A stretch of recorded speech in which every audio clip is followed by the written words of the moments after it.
Best thing God has ever done in my life, He's actually still doing. He's teaching me how to live with knowing that I would be okay with just me and God. The best thing I've ever seen God do, close enough to personally, was I was on a missions trip this summer in Baltimore. The best thing God ever did to me and for me was when I was 18, God began bringing me out of a deep addiction to alcohol.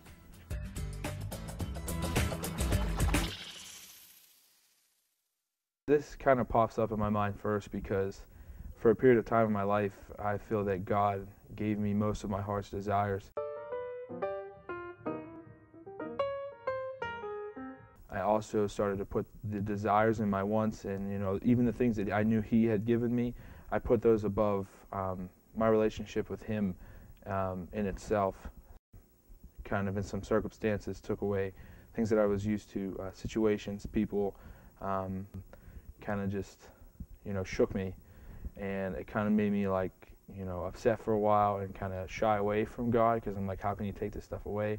And then I really had to realize that honestly, it's one of the best things He's done because He has taught me and is teaching me that, it's nice to have these things, it's nice to have these relationships, but in all honesty, on earth, all we need is our relationship with God, and if we have that, everything else either falls in place, or if it doesn't, we should be all right with just knowing that He's there and that He loves us and that He has done everything that we ever need already. So, we worked alongside of a group called Teen Challenge that's alcohol and drug rehabilitation center, and that's faith-based.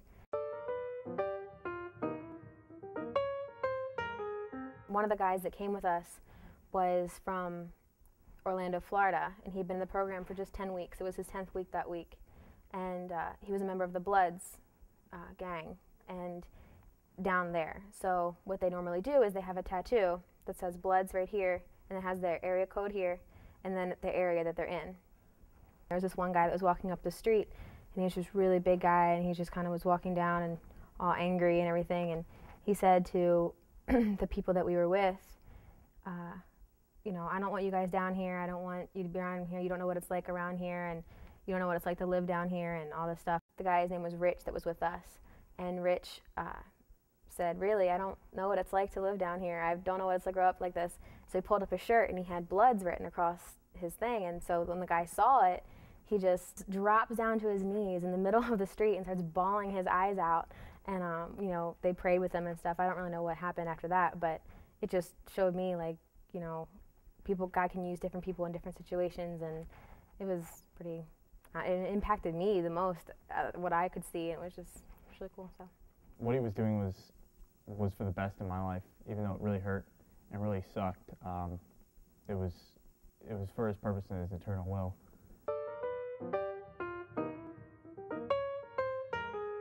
When I was 18, I started falling into a deep addiction with alcohol, and